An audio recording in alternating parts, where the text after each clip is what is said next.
my TV.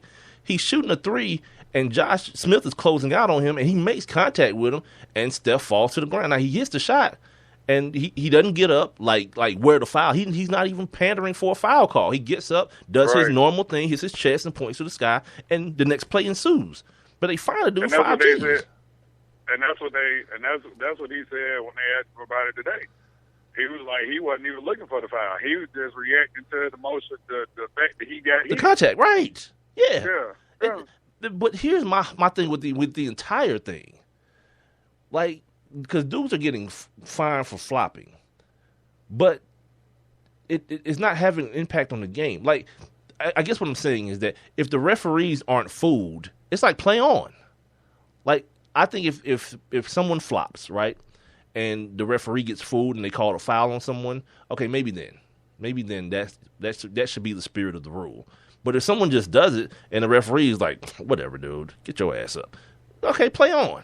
It shouldn't cost you $5,000 for the effort. Right. Unlike D Wade, who made a habit of flapping on their way to straight NBA championships. NBA finals appearances. Because that's how they won. That's how they got there on flopping.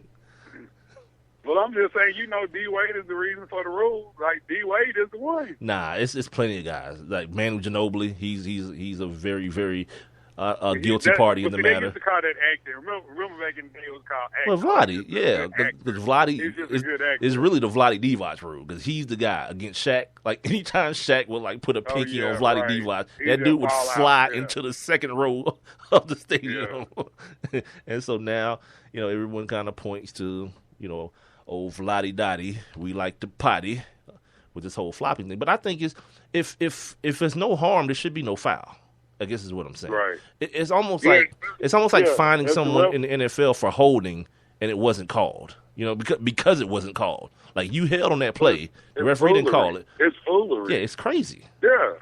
I don't know. Because I thought originally the whole reason for them implementing that rule, what was that, last year, 2 years ago, whenever it was, something like that. The whole flapping thing was for game altering plays. Like, if the officials went back or whoever went back and reviewed it and felt like, like that might have been like because the referee actually called a foul, right? Because that makes sense.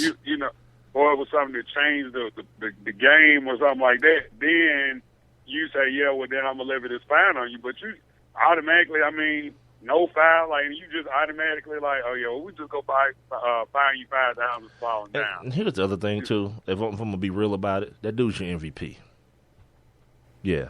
If like, I know you don't really like the star treatment thing, but I have no problem with it. Like, if someone's better than everybody else, yeah, I'm willing to give them the benefit of the doubt. I'm willing to give guys like LeBron the benefit of the doubt, like Dominique Wilkins, and by the way, Dominique got a damn statue, and guys like Michael Jordan and guys like Kobe Bryant. I'm willing to give those dudes the benefit of the doubt. So to me, it's a bad look for the NBA. That's your damn MVP. Yeah. It's the babyface assassin. No love, right? And y'all finding him for nothing. Yeah. It ain't like he did anything. Like, that guy. Yeah. He's the offensive player. That's the other thing about it too. It's like, it ain't like he's trying to take a charge and like I said, the Vlade Divac thing. He just flies into the front row of the crowd. Nah. Josh Smith ran by, and this dude is like 170 pounds. Josh Smith is what? Probably about 240. Something like that. Yeah, come on, man. I can believe he's in midair while he's shooting the basketball, and he gets bumped off balance. He falls down. He's not looking at the referee, hollering, barking at the referee, or none of that. He just gets up, does his normal thing, and plays defense. Yeah, NBA got to fix that. Like, because the whole time I'm thinking the same thing you're thinking. Like, the rule should be in place for if you actually fool the referee, if you get over on him during the game. It's like, okay, you got over during the game, but we're going to hit your pockets afterwards. We got you. Okay, right. Sweet. I can feel it. I think the rule itself is stupid. But even then, right, and that's what I was about to say, even with that, like, if you fool the referee, whose fault is that? Right. Do your damn job. Do your damn job. That's stupid. That's like one of the dumbest rules of all time, because if you get over with it, guess what? Advantage your team. Right. You know what I'm saying? Like, that's crazy. Damn referee. You do what you there to do. You ain't there to be looking pretty. Joey Crawford. You'll call anything else out there falling and flipping on the court. Stupid. Hey, They need to get some younger referees too. High-stepping on the Like court. these dudes are Yeah, getting they old, do, dude. man. Like I think Dick Bavetta already retired. So, but like Yeah, Joey he Crawford, did. But that was Joey Crawford. That's the one that fell like 3-4 times this year. yeah, it gonna And take that- nothing but yeah, them like, to break that damn hip, and they gonna see. Yeah, you gonna learn Yeah, today. we need some young African Americans in there Well, why they gotta be black? calling Though? the game. I can't be white or like just- Pakistani or Chinese. Well, Or hell no. they can't be Chinese Nah, either. man. They play Nah, basketball they in China. might- Steph over there getting it in. Steph Marbury. And that's just why. Cause he got a statue. By the way, you know who else got a damn statue? Dominique Wilkins got one. By the way, in case you ain't know, SOB. Meanwhile, Dominique got a damn statue. The all-time leading scorer in NBA history, Kareem Abdul-Jabbar, had the bitch scream, cry, beg, disassociate himself with the franchise, put him on blast, just to get a statue outside the Staples Center. Ain't nobody tell Kareem not to go to China. He could have took his ass to China too, and the same thing would happen I'm to him. just saying, man. Yeah. I'm like, what? Yeah. Like for real, man. Like, now, and that's the one thing, like the whole Dominique statue conversation that me and you had. Uh-oh. Now, that's the one time that I'd be like, well, yeah, Kareem had to wait like 30 years. Kareem retired at like 86. I think you mentioned Kareem's retirement not too long ago. Like, Kareem retired like at 86 or 87. Like, that dude got a statue in 2013. Like, and again, he is the all-time leading scorer in NBA history. But watch this. Watch Kobe get one like next year. Oh, man, like what? Kobe ain't even gonna be They done already playing done- yet. No, man. Kobe no, man. Kobe gonna already retire. together. He gonna retire on like February 1st. On February 2nd, the whole ceremony, the unveiling will happen right away. They already have it. It's already Right, done. they just gonna wheel it out and take the Yeah. sheet from over it. They got like live performances by Kanye and Nicki Minaj. It's gonna be a whole event, cuz. Yeah, the statue is like, you remember how they did? Remember how when they took Joe Pa's statue down and just wrapped it up and put it in the warehouse? Yeah. Kobe's up on the Staples Center. Kobe's just in there. Yeah, it's up on the Staples Center. They probably just, they probably don't do. They probably just gonna open the floor of the Staples Center and just rise it up from the floor like Usher at the Grammys or something. The like Space Odyssey, the Ric Flair theme music. We're such idiots. It's his Sports Kobe. Kings Live. I'm Big but Mike. it's He's like- Rob Calloway. Solid truth. Um, Makes sense to me. You're an idiot. All right, now to the NFL. Couple things today. Where do I want to start? Okay, we'll start with the small stuff first. Marcel Darius has been suspended for one game starting next season over a possession charge that he caught sometime last year, as a matter of fact. It's been a minute, and now he's been levied his discipline for that. What was it, weed? I didn't see Of course it it in was the weed. store. Of course it was weed. Have you seen him? He's a young African-American man and plays professional sports. I'm going to go with weed. Tomorrow, we'll find out if I'm wrong, but save money's on weed. Funny thing happened today. Like, I thought Ray Rice died today, dude. I was getting dressed, and the TV was on, but not in the room that I was in. So I'm getting dressed, and I look back, and I see this picture of Ray Rice in, like, this white suit. And the chick on SportsCenter is saying something about him, but I can't understand what she's saying. So they just kind of, like, go to the picture and, like, zoom in and fade to black all at once. I'm like, damn, did this dude do something to hurt himself? So I immediately go to the Twitter. I mean, to my phone, like, type in Ray Rice. I was like, oh, that's it?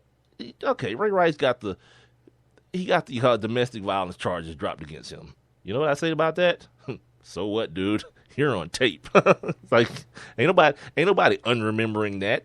It's like telling me that the Fab Five didn't exist. Sure they did. I saw them with my own damn eyes. Right. You're an idiot. Yeah. I mean, I guess if he wanted to go get a job at Home Depot one day, and they were like, have you ever been convicted of a felony? He can say no, and then they pull his record. It won't be on there, but whatever. Well, he didn't. If you're trying to play, if you're trying to play NFL running back again, it might be a problem, son. Because once again, you're bad at it. The last time we saw you were bad at it, and two, you knocked a broad out that happens to be your wife now in an elevator. On tape. Did I mention that? It was on tape, everybody? Yeah, it was on tape. He knocked her out. A couple different versions. Oh, yeah. They had the angles of that joint, too. So, they had the elevators. They had the elevators. Then they had the full hotel lobby, the when they were actually walking down the hallway. Yeah. Dragging her out of the damn elevator. Yeah, my man. Yeah. I understand why that might be a cool thing that now it's not on your record no more, but it's on tape. No one's unremembering it. It's going to be seared into everyone who ever saw that brain forever and ever. To the anals. The anals. Yeah, it's going to be deep into the anals of sports. Yeah, forever. Damn right. What else has happened? Former NFL players have filed another painkiller lawsuit against the NFL. That's another lawsuit if you're keeping count. Let's see if I can find this article here. And basically, now in this one, names are being named, like some very prominent names as far as former coaches. Guys like Don Shula is one name. Come on, Mike. Where is the damn? Rob. Where is this damn? I can't find the damn story. Oh, here it is. I'm sorry. Here it is. Hundreds of former players have filed suit against the NFL claiming that the league's 32 teams obtained and provided painkillers, sometimes illegally, in order to keep players on the field after being injured. Like dudes are telling stories about playing like half of a season with like broken legs. I'm not even playing about this, dude. The lawsuit was filed on Thursday, which is today, in U.S. Northern District of Maryland. And according to the Associated Press, names all 32 teams individually as a defendant. It also lists 13 plaintiffs, including Dallas Cowboys Hall of Famer Mel Renfro.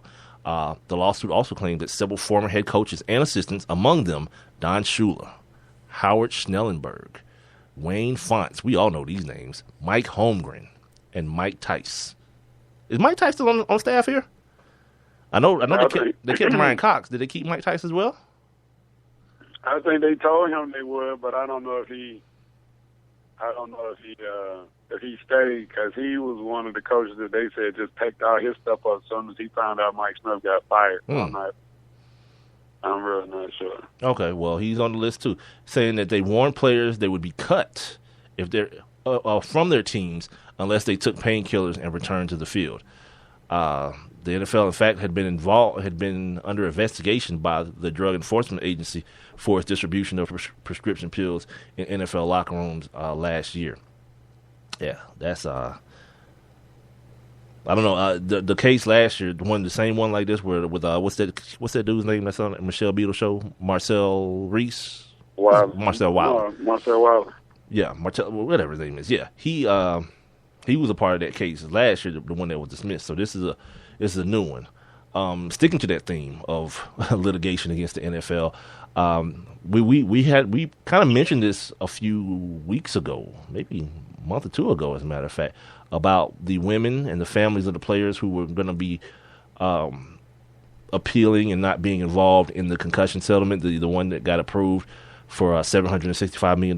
Well, today the family of Dave Duerson actually said that they will not participate in an appeal of that decision, and they cited in that decision, where is it? According to their lawyer Thomas Demetrio, he said the family of the former Bears safety, they don't want to obstruct the financial awards being distributed to retirees in need of the assistance as soon as possible, and that's the hook. Dudes are suffering now.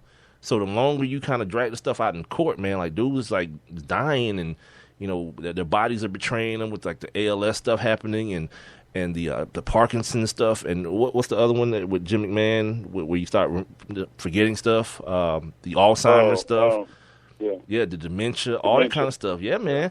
So it's a tough place to be in, even if you this is the discussion that we had. You know, people want to stand up for what's right,